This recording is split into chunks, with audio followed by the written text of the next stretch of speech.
నమస్తే, welcome to SR6 news. Kurnool జిల్లా మండల కేంద్రమైన కొసిగిలో Sri Chowdeshwari English medium school నందు డాక్టర్ సర్వేపల్లి రాధాకృష్ణ జయంతిని పురస్కరించుకొని పాఠశాల హెచ్ఎం కృష్ణమూర్తి ఆధ్వర్యంలో ఉపాధ్యాయుల దినోత్సవం చాలా ఘనంగా నిర్వహించారు.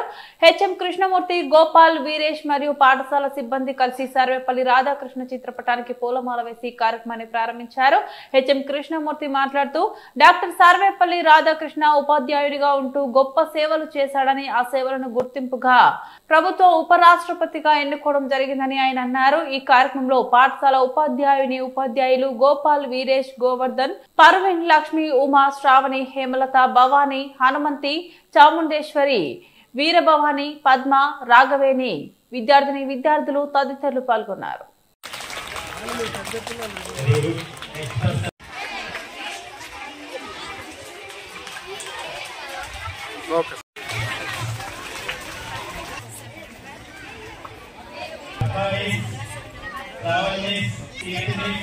అందరూ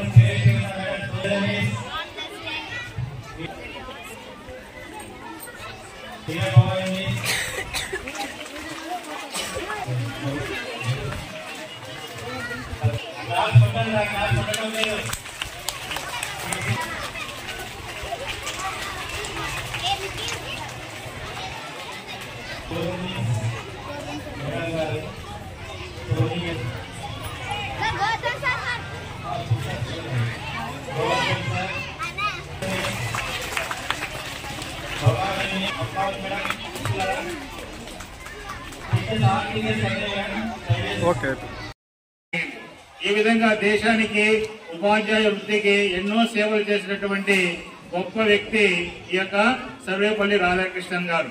ఈ విధంగా మనం ఆయన గురించి, ఉపాధ్యాయ వృత్తి గురించి చాలా చెప్పుకోవాల్సి చాలా విషయాలు ఉన్నాయి. ఇప్పుడు మనం ఇక్కడ మన టీచర్స్ కూడా చాలా మంది ఉన్నారు. ఇప్పుడు మన స్కూల్లో, మన పాఠశాలలో చదివి ఈ రోజు మన ముందు ఉపాధ్యాయులుగా ఉన్నారు చాలా మంది. ఇప్పుడు చూడండి, మన కీర్తి మిస్ కానీ ఇంకా చాలా మంది ఇలా మన స్కూల్లోనే చదువుకొని ఈ రోజు మన ముందు ఉపాధ్యాయులుగా ఉన్నారంటే చూడండి, గొప్ప ఉపాధ్యాయ వృత్తి అనేది ఎంత గొప్పదో మనం తెలుసుకోవాలి.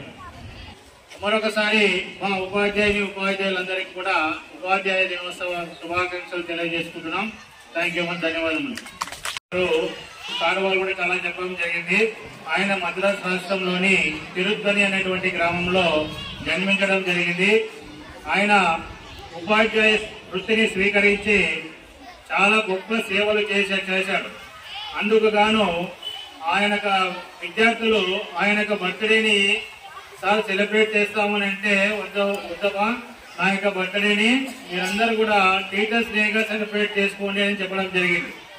ఈ విధంగా ఎంతో మంది విద్యార్థులను ఆయన ఉపాధ్యాయ వృత్తిలో ఉండి ఎంతో మంది విద్యార్థులను తీర్చిదిద్ది ఎంతో గొప్ప స్థాయికి వెళ్ళడానికి ఎంతోగానో కృషి చేశాడు.